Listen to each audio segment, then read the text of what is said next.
नमस्कार दोस्तों, प्रणाम। मैं सुधीर कुमार सिन्हा आप सबको अपना यूट्यूब चैनल होरिजन एजुकेशन में स्वागत करता हूं।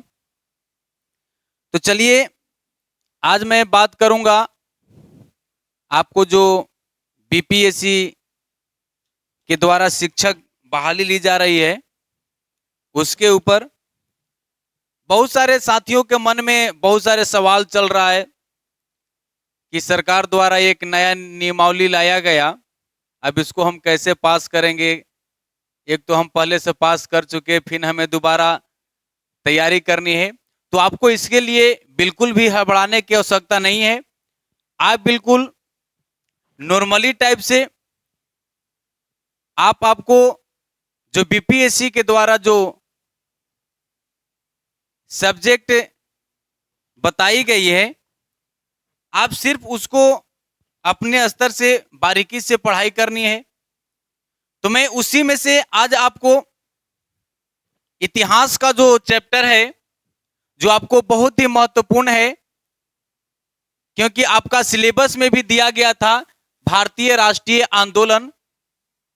तो भारतीय राष्ट्रीय आंदोलन एक आपका सिलेबस में अलग ही एक चैप्टर दिया गया, और इससे आपका क्वेश्चन बहुत ही आने वाला है। तो आपको बारीकी से इस पर थोड़ा सा फोकस देना होगा, ध्यान देना होगा।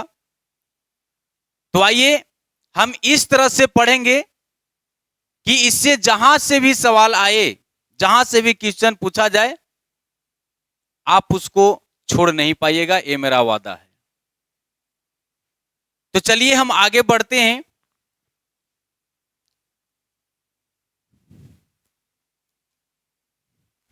तो देखिए, सबसे पहले हम इसमें पढ़ेंगे भारतीय राष्ट्रीय आंदोलन। ये आपको पढ़ना है 1885 से लेकर के 1947 तक।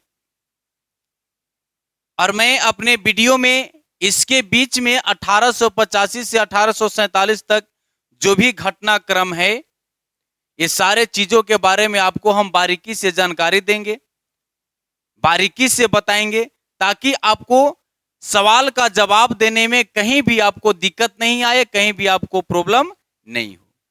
तो इसके बीच में जितना भी घटनाक्रम है, जितने भी घटनाएं घटित हुई है, वो सारा चीज हम आपके पास पार्ट बाय पार्ट कर करके लाएंगे, ताकि आपको जो है आप अच्छी तरह से समझ सकें। तो चलिए, सबसे पहले हम बात करेंगे कि ये भारतीय राष्ट्रीय आंदोलन, हम इसको 3 भाग में बांट सकते हैं। पहला भाग जिसको हम बोलते हैं उदारवादी चरण, उदारवादी चरण, और दूसरा भाग जिसको हम बोलते हैं उग्रवादी चरण, और तीसरा भाग जिसको हम कहते हैं गांधीवादी चरण। तो ये पूरे भारतीय राष्ट्रीय आंदोलन को 3 चरण में विभाजित किया गया। तो उदारवादी चरण जो 1885 से 1905 तक के जो चरण था, 5, उसको हम उदारवादी चरण में रखते हैं। और 1905 से फिर 1919 तक, जो कि आपको पता होगा कि 1919 में जालियांवाला बाग हत्याकांड हुई थी 13 अप्रैल 1919 को। तो 5 से 19 तक का जो चरण था, इसको हम उग्रवादी चरण के रूप में रखते हैं। और फिर जालियांवाला बाग हत्याकांड के बाद आपको पता होगा कि जब हमारे देश में गांधी जी का आगमन हुआ, यानी कि गांधी जी का आगमन, ऐसे गांधीवादी चरण को अगर देखा जाए तो 1917 से ही माना जाता है। कहीं कहीं आपको यह भी मिलेगा 1917 से, जो कि आपको पता होगा कि गांधी जी ने जब भारत में जो सबसे पहला आंदोलन किए थे, वो बिहार के चंपारण जिले में 1917 में जो आपको नील आंदोलन चलाए थे। तो 1917 से भी, लेकिन इसको 1919 से और 1947 तक का जो समय है, जो अवधि है, उसे हम गांधीवादी चरण के रूप में जानते हैं। बात को समझ गए? तो पूरे भारतीय राष्ट्रीय आंदोलन का जो चरण है 1885 से 1947 तक, इसको हम 3 चरण में पढ़ेंगे। एक पहला चरण जो होता है उदारवादी चरण, जो 1885 से 1905 तक, और दूसरा है उग्रवादी चरण, जो 1905 से 1919 तक, और तीसरा है गांधीवादी चरण जो 1919 से 1947 तक। तो चलिए सबसे पहले हम देखेंगे उग्रवादी चरण, यानी कि उदारवादी चरण। तो उदारवादी चरण यानी कि उदारवादी नेता कौन कौन थे, कौन कौन माने जाते थे उदारवादी, जैसे जो एकदम उदार प्रवृत्ति की थे, ये बिना मारधार किए, अहिंसा के द्वारा ही, बातचीत के द्वारा ही ये अपना आजादी प्राप्त करना चाहते थे, अपना अधिकार लेना चाहते थे। लेकिन तो इनमें कौन कौन आते थे? आपको आते थे दादा भाई नौरोजी। दादा भाई नौरोजी, जिसको दादा भाई नौरोजी को वयोवृद्ध के नाम से भी जाना जाता है। ये भी आपको कहीं कहीं सवाल पूछ देगा कि वयोवृद्ध के नाम से किसे जाना जाता है, तो दादा भाई नौरोजी को जाना जाता है। आपको गोपाल कृष्ण गोखले हो गए, आपको फिरोज शाह मेहता हो गए, आपको एमजी रनाडे हो गए।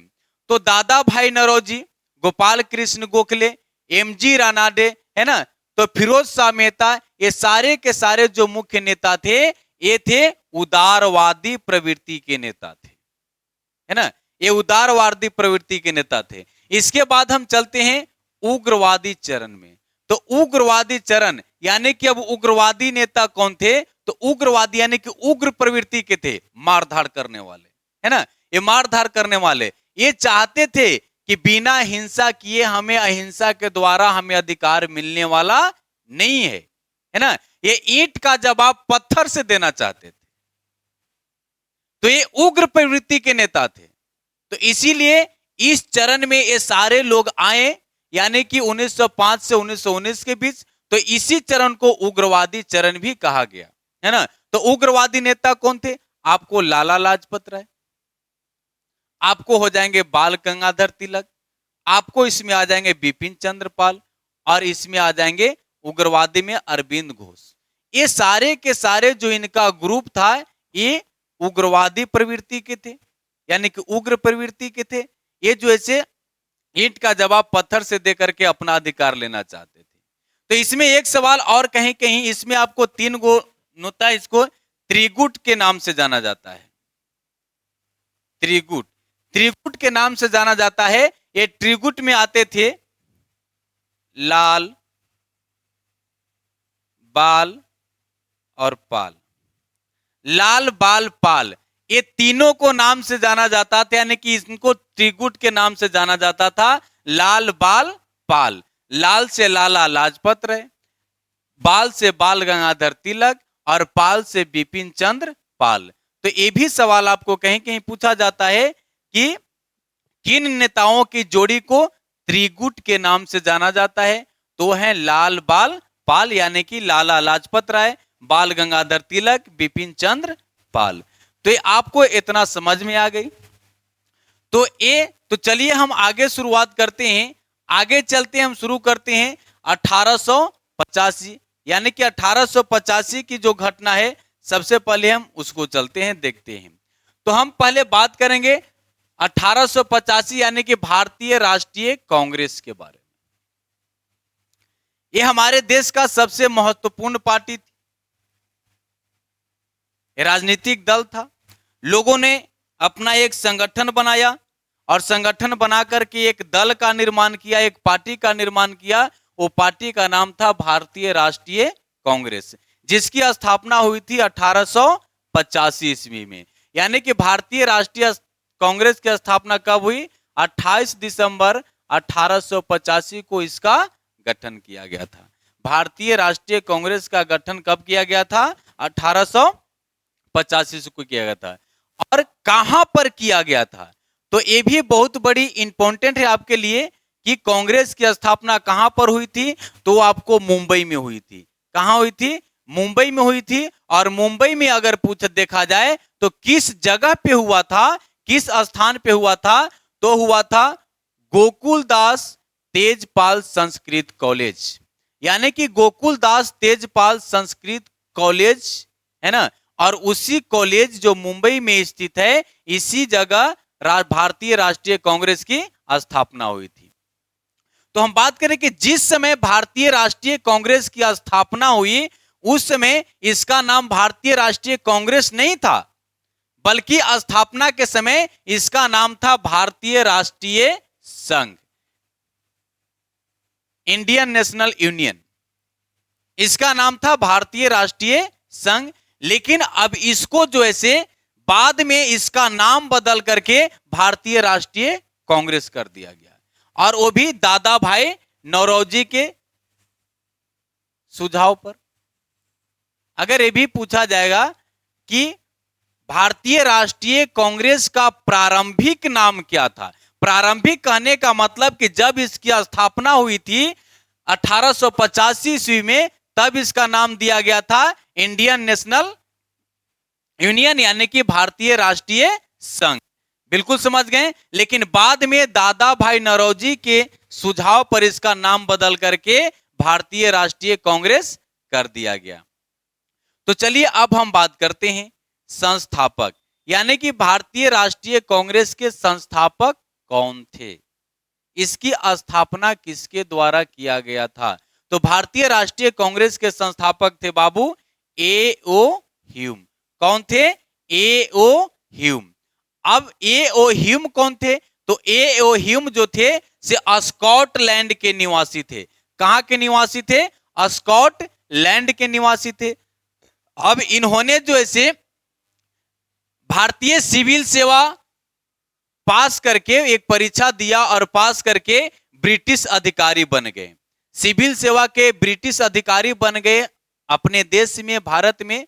और जब यहां इन्होंने ब्रिटिश अधिकारी बन गए तो तब इन्होंने जाकर के शिमला में बस गए। शिमला में बस गए, इसीलिए उनको हर्मिट ऑफ शिमला के भी नाम से जाना जाता है। यानी कि आप देख रहे हैं हर्मिट ऑफ शिमला के नाम से भी जाना जाता है। किसे? ए.ओ. ह्यूम को। क्यों? क्योंकि जाकर के जब ये भारत का ब्रिटिश अधिकारी बने, ये भी सवाल पूछेगा कि स्कॉटलैंड के जो निवासी थे ए.ओ. ह्यूम वो क्या थे। तो जो ऐसे सिविल सेवा के ब्रिटिश अधिकारी के रूप में नियुक्त किए गए थे और वो जाकर के शिमला में रहे, शिमला में बसे, वहां पर जाकर के भी कुछ अच्छे कार्य किए। इसीलिए ए.ओ. ह्यूम को हर्मिट ऑफ शिमला के नाम से जाना जाता है। ये भी सवाल पूछेगा कि हर्मिट ऑफ शिमला किसे कहा जाता है, तो ए.ओ. ह्यूम को कहा जाता है। चलिए आगे देखते हैं कि ए.ओ. ह्यूम के द्वारा एक पत्रिका जारी किया गया था। एक पत्रिका जारी किया गया था इनके द्वारा। उस पत्रिका का नाम था जनता के मित्र, यानी कि जनता के मित्र पत्रिका एक जारी किए थे ए.ओ. ह्यूम। तो ये भी सवाल में आएगा कि जनता के मित्र पत्रिका के संपादक कौन थे, तो ए.ओ. ह्यूम थे। अब इसके बाद हम लोग देखेंगे कि कांग्रेस के प्रथम सचिव, कांग्रेस के प्रथम सचिव, यानी कि जब कांग्रेस पार्टी की स्थापना की गई तो स्थापना के समय जब प्रथम सचिव जो बने वो भी बने थे ए.ओ. ह्यूम। ए.ओ. ह्यूम को ही प्रथम सचिव बनाया गया था और वो सचिव के पद पर कब तक रहे? 1906 तक बने रहे। यानी कि प्रथम सचिव थे कब? 1885 में जब कांग्रेस का गठन हुआ तो ए.ओ. ह्यूम तो संस्थापक थे ही, लेकिन इनको प्रथम सचिव भी बनाया गया। और प्रथम सचिव कब तक रहे? ये रहे 1906 तक अपने पद पर बने रहे।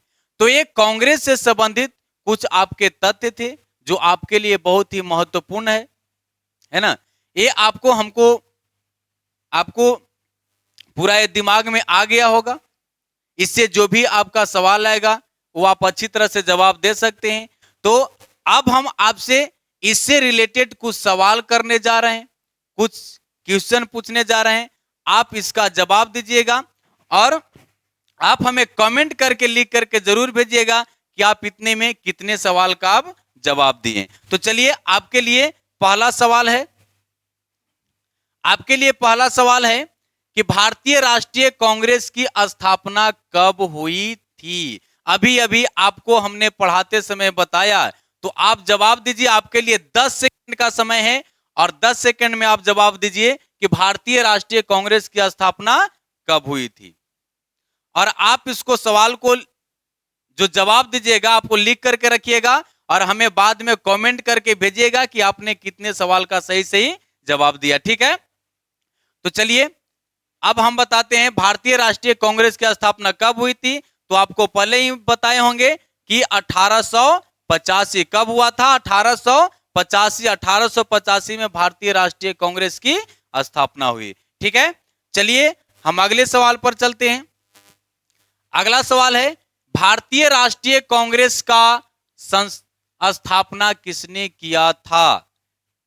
चलिए जल्दी से फटाफट जवाब दीजिए, भारतीय राष्ट्रीय कांग्रेस का स्थापना किसने किया था।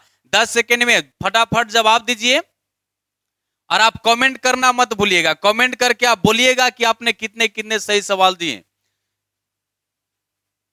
भारतीय राष्ट्रीय कांग्रेस का स्थापना किसने किया था, फटाफट जवाब दीजिए। चलिए भारतीय राष्ट्रीय कांग्रेस का स्थापना किया था ए.ओ. ह्यूम। किसने किया था, ए.ओ. ह्यूम। किसने किया था, ए.ओ. ह्यूम। चलिए अगला सवाल की ओर। चलिए अगला सवाल है आपके कि निम्न में उग्रवादी नेता कौन है। निम्न में उग्रवादी नेता कौन है। चलिए ए में है गोपाल कृष्ण गोखले, एम.जी. रनाडे, दादा भाई नौरोजी, लाला लाजपत राय। तो आपको बताना है कि ये चारों में उग्र प्रवृत्ति के नेता कौन है ना, उग्र प्रवृत्ति के नेता कौन है। आपको पढ़े हैं उदारवादी और उग्रवादी, तो इसमें उग्र प्रवृत्ति के नेता कौन है, ये आपको बताना है। गोपाल कृष्ण गोखले, एम.जी. रनाडे, दादा भाई नौरोजी, लाला लाजपत राय। तो चलिए हम चलते हैं, इसका सही आंसर है लाला लाजपत राय। बिल्कुल सही, लाला लाजपत राय। तो चलिए हम अगले सवाल की ओर चलते हैं। अगला सवाल है आपका कि भारतीय राष्ट्रीय कांग्रेस की स्थापना कहां की गई थी। चलिए बिल्कुल ही आसान सवाल है, भारतीय राष्ट्रीय कांग्रेस की स्थापना कहां की गई थी। आपको फटाफट आंसर देना है, जल्दी से आंसर दीजिए।